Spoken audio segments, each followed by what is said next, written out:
السلام علیکم ورحمۃ اللہ وبرکاتہ۔ بسم اللہ الرحمن الرحیم۔ اسلامک کہانی میں آپ کو خوش آمدید۔ دمشق کے قید خانے میں قسط نمبر 1۔ مکہ معظمہ میں انسانوں کا اتنا گھنا ہجوم تھا کہ سانپ بھی رینگ کر نہیں گزر سکتا تھا۔ شہر کے اندر اور باہر گلیوں اور بازاروں میں انسانوں کا سمندر موجیں مار رہا تھا۔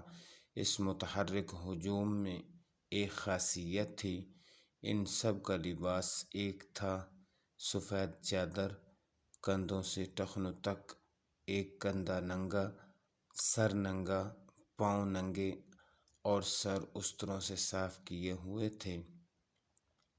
ان کی توجہ کا، امنگوں کا، روح کا، دل و جاں کا مرکز خانہ کعبہ تھا۔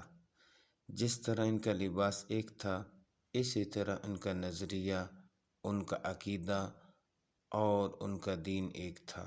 لا الہ الا اللہ محمد الرسول اللہ۔ وہ سب مسلمان تھے، حرم کے پاسبان تھے، وہ حجاج تھے، فریضہ حج ادا کرنے آئے تھے۔ شہر مکہ کے باہر چھوٹے بڑے خیموں کی ایک بستی آباد ہو گئی تھی جو بہت گنجان تھی۔ اس بستی میں عورتیں بھی تھیں، بچے بھی تھے۔ عورتوں کا لباس بھی ایک تھا۔ اس ہجوم کا لباس ایک جیسا تھا۔ جسموں کے رنگ مختلف تھے، گورے بھی تھے، بغیر چاند کی رات کے جیسے سیاہ کالے چہرے والے بھی تھے، گندمی رنگت والے بھی تھے اور زرد پیلے چہروں والے بھی تھے۔ ان میں جری اور جابر بھی تھے اور کمزور و ناتواں بھی تھے۔ ان میں سپہ سالار بھی تھے اور سپاہی بھی تھے، آقا بھی تھے اور غلام بھی تھے، لیکن لگتا تھا جیسے ایک ہی رنگ میں رنگ گئے ہوں۔ ان کی حرکات ایک جیسی، سکنات ایک جیسی، گفتار ایک جیسی تھی۔ وہ کسی ایک ملک سے نہیں، بہت سے ملکوں سے آئے تھے۔ ان میں افریقی بھی تھے، چینی بھی تھے، ہندوستانی اور ایرانی بھی تھے، اور جہاں تک نور اسلام پہنچا تھا وہاں کے مسلمان مکہ معظمہ میں آ گئے تھے۔ وہ ایک دوسرے کی زبان نہیں سمجھتے تھے، لیکن ان کی روحیں ایک دوسرے کو بڑی اچھی طرح سمجھ رہی تھیں۔ ہزاروں کوس دور رہنے والوں کے دلوں میں بال برابر بھی فاصلہ نہیں تھا۔ ان میں بیگانگی نہیں، بلکہ ایسی اپنائیت کہ مکہ میں کوئی بھی اپنے آپ کو اجنبی سمجھ نہیں رہا تھا۔ سفید احرام میں ملبوس اس ہجوم کا ہر فرد محسوس کر رہا تھا جیسے وہ یہیں پیدا ہوا تھا اور اس کی زندگی کا آخری سفر اسی منزل پر ختم ہوگا۔ عقیدت نے سب پر وجدانی کیفیت تیار کر رکھی تھی۔ مکہ معظمہ کی فضا ایک مسلسل مترنم اور مقدس گونج بنی ہوئی تھی۔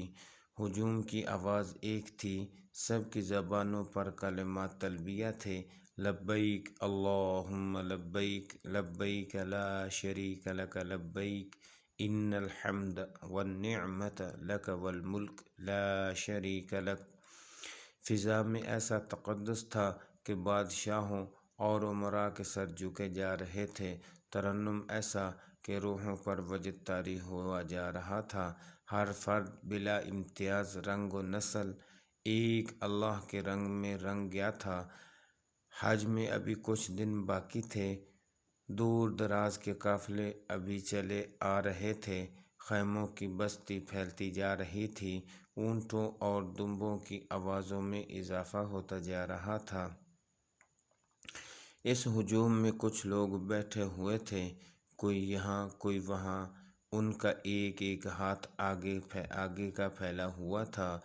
بعض نے اپنے آگے ایک ایک کپڑا بچھا رکھا تھا اور بعض کے ہاتھوں میں کشکول تھے۔